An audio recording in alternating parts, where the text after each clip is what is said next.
Hi friend, कैसे हो आप सब लोग। आई होप आप सब अच्छे होंगे और स्वागत करता हूं मैं कंवर सिंह आपका अपने यूट्यूब चैनल JBND में फिर से स्वागत है। और दोस्तों, जैसा कि आप सबको पता है, इलेक्शन 2024 लोकसभा के हो चुके हैं और कल उनकी जो परिणाम थे वो भी घोषित हो चुके हैं, उनका रिजल्ट आ चुका है। और जैसा कि आप सब जानते हैं, उनका जो रिज़ल्ट आया है उसमें बीजेपी को जो है 292 सीट मिली हैं और जिसके अंदर उसकी सहयोगी पार्टी भी शामिल है, JDU है और TDP भी है, जिससे उनको टोटल सीट उनकी मिला के और 292 है। और वहीं पर अगर कांग्रेस की बात की जाए तो कांग्रेस और उसके सहयोगी दलों की जो सीटें हैं उनकी संख्या 234 के आसपास है। तो दोस्तों, अब मोदी जी जो हैं उनके पास अकेले के पास अब विकल्प नहीं है। विकल्प क्या नहीं है कि वो अपने अकेले के दम पे सरकार बना नहीं सकते और उनकी खुद की जो पर्सनल सीटें हैं बीजेपी की, उनकी संख्या लगभग 241-42 के आसपास है। तो उनका बहुमत का आंकड़ा है नहीं। और नीतीश कुमार और जो चंद्रबाबू नायडू, उनकी जो सीटें मिलाकर उनका जो बहुमत होता है जिससे वो सरकार बना सकते हैं।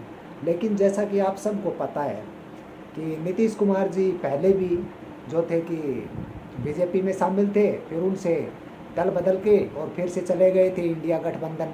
इंडिया गठबंधन बनाने का सबसे जो जिसने भी शुरुआत की थी उसमें वो नीतीश कुमार ही थे। और नीतीश कुमार को अगर इंडिया वाले अब आज की डेट में ये कहें कि हम आपको मुख्यमंत्री ना प्रधानमंत्री या उप प्रधानमंत्री के पद दे देंगे तो शायद वो अब फिर दल बदल सकते हैं। और यही हालात चंद्रबाबू नायडू का भी है। अब इन पे विश्वास नहीं किया जा सकता। अब मोदी जी स्वतंत्र नहीं है। अब या तो मोदी जी के सामने बड़ी मुश्किल क्या है, मोदी जी के सामने सबसे बड़ी मुश्किल अब ये रह गई है कि भाई या तो अब इनकी बातें, नीतीश कुमार जी की, चंद्रबाबू नायडू की जो बातें हैं वो उनको माननी पड़ेंगी। अगर वो ऐसा नहीं करते हैं, मानते नहीं हैं, तो आप सबको पता है कि वो पार्टी कभी भी बदल सकते हैं, वो कभी भी उधर खिसक सकते हैं। आज की जो ताज़ा खबर मिली उनके अनुसार जो तेजस्वी यादव हैं वो दिल्ली पहुंच रहे हैं और उनके साथ उसी विमान में जो नीतीश कुमार जी वो भी थे। तो वो उस विमान में एक साथ थे और आगे की कुछ नहीं पता कि क्या हो सकता है। और आप जैसा कि जानते हैं कि नीतीश कुमार तो कभी भी दल बदल सकते हैं, तो इस बात का क्या भरोसा कि वो 8 तारीख तक टिके रहेंगे। हो सकता है लोग लालच में आ जाएं और वो उधर खिसक जाएं, तो मोदी जी क्या करेंगे। तब मोदी जी के पास कोई विकल्प नहीं होगा।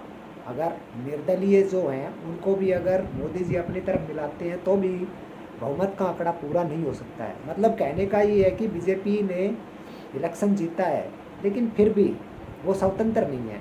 क्यों? क्योंकि उनके पास पूर्ण बहुमत का आंकड़ा नहीं है। तो आप देखना ये आगे कि होता क्या है। अब नीतीश कुमार जी पाला बदल के जाते हैं या यहीं पे रहते हैं। यहीं पे रहते हैं तो जाहिर है उनको भाई अच्छे अच्छे पद दिए जाएंगे। क्यों? क्योंकि अगर अच्छे पद नहीं दिए गए, वो संतुष्ट नहीं हुए, तो वो कभी भी उधर भाग सकते हैं। और आप देख भी सकते हैं कि इस इलेक्शन में नीतीश कुमार जी जो उनकी सीटें कम हुई हैं लेकिन फिर भी खुश हैं। और खुश क्यों हैं? उसके खुशी का कारण यही है कि उनकी जो मेन चाबी उन्हीं के हाथ में आ गई है। अब उधर भी जा सकते हैं, इधर भी जा सकते हैं वो। और यही हाल चंद्रबाबू नायडू का है। वो भी अब अहम किंग मेकर की भूमिका में है नीतीश कुमार की तरह ही। तो अब देखना ये कि आगे होता क्या है। अब जो सोचा था वैसे तो हुआ नहीं। जितनी सीटें बीजेपी सोच रही थी उतनी सीटें उनकी आई नहीं। और उतनी सीटें अगर आती तो शायद हालात कुछ और होते। लेकिन फिलहाल हालात बहुत ही नाजुक हैं और बीजेपी भी इस वक्त बहुत ही सोच समझ कर कदम उठा रही है कि आगे किया क्या जाए। वैसे मोदी जी कह रहे हैं कि 8 तारीख को वो शपथ लेंगे, लेकिन अभी इन बातों का कुछ पता नहीं है कि 8 तारीख को शपथ लेंगे या नहीं लेंगे। ये तो थी दोस्तों राजनीति की बातें कि कौन शपथ लेगा, कौन शपथ नहीं लेगा और आगे होता क्या है। लेकिन ये सबको पता है कि भाई इन सब बातों का तो देखो, मुझे नहीं आप सबको भी पता है कि नीतीश कुमार जी तो कभी भी पाला बदल सकते हैं। पहले वो इंडिया गठबंधन में थे और जब वहाँ से उनकी नहीं बनी तो इंडिया गठबंधन को तोड़ के इधर बीजेपी में आ गए। और इंडिया गठबंधन से पहले भी बीजेपी में थे, तब वो बीजेपी को छोड़ के उधर चले गए थे। तो इनका तो कुछ पता नहीं है भरोसा नहीं है एक एक मिनट का, एक एक पल का कि क्या हो जाए। और जब तक मुख्यमंत्री पद की शपथ ना ली जाए तब तक भरोसा नहीं है। और उधर जो इंडिया गठबंधन वाले हैं वो भी अब सो नहीं रहे हैं, वो भी अब इसी फिराक में है कि किसी प्रकार से जोड़ तोड़ के सरकार बना ली जाए, नीतीश कुमार को मिला लिया जाए, चंद्रबाबू नायडू को मिला लिया जाए। तो इसी प्रकार से अब उनकी राजनीति चल रही है, उठापटक। जब तक अब ये बहुमत पूर्ण नहीं हो जाए, सरकार नहीं बनती है और शपथ ग्रहण नहीं होता, उससे पहले इसी प्रकार की बातें चलती रहेंगी। लेकिन ताज़ा हालात यही है कि जो किंग मेकर की भूमिका है वो नीतीश कुमार है। नीतीश कुमार और चंद्रबाबू नायडू उनके हाथों में सब कुछ है। वो चाहें तो वो इंडिया गठबंधन की तरफ जा सकते हैं, वो चाहें तो एनडीए की तरफ भी आ सकते हैं। बस उन्हें क्या चाहिए, जो उनको चाहिए वो मिलना चाहिए। अगर ये जाहिर सी बात है कि कांग्रेस वाले, अगर इंडिया गठबंधन वाले नीतीश कुमार को प्रधानमंत्री पद का लोभ दे दें तो वो शायद दूसरी तरफ चले जाएं। क्योंकि जब इंडिया गठ जो है इस अलायंस का जब निर्माण हुआ था तो उस वक्त भी कुछ आवाज़ें निकल रही थी कि नीतीश कुमार पीएम पद के दावेदार हैं इस प्रकार से। तो अब तो ये बात और ज़्यादा मुखर होगी।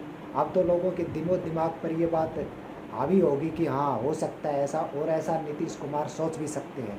और कोई इंसान सोचे भी क्यों ना, क्योंकि वो कभी भी पाला बदल सकते हैं और वो अपने लोभ के लिए कुछ भी कर सकते हैं। उसी प्रकार से अब मोदी जी को भी भाई सोचना होगा, अब अपना मोह त्यागना होगा। हो सकता है कि नीतीश कुमार जी कोई बड़ा पद मांग लें तो वो मोदी जी उनको उनकी बातें माननी पड़ेंगी, और उनकी बातें अगर नहीं मानते हैं तो जाहिर सी बात है कि भाई वो भाग जाएंगे और बीजेपी सरकार बना नहीं पाएगी। क्योंकि हालात ऐसे ही, सीट इतनी है उनके पास, जो जिस हिसाब की उन्होंने सोची थी वैसी सीट आई नहीं। और तो आज का ब्लॉग यहीं तक था, देखते हैं कि भाई 8 तारीख को क्या होता है। 8 तारीख से पहले ही हो जाएगा जो होना है भाई। तो धन्यवाद।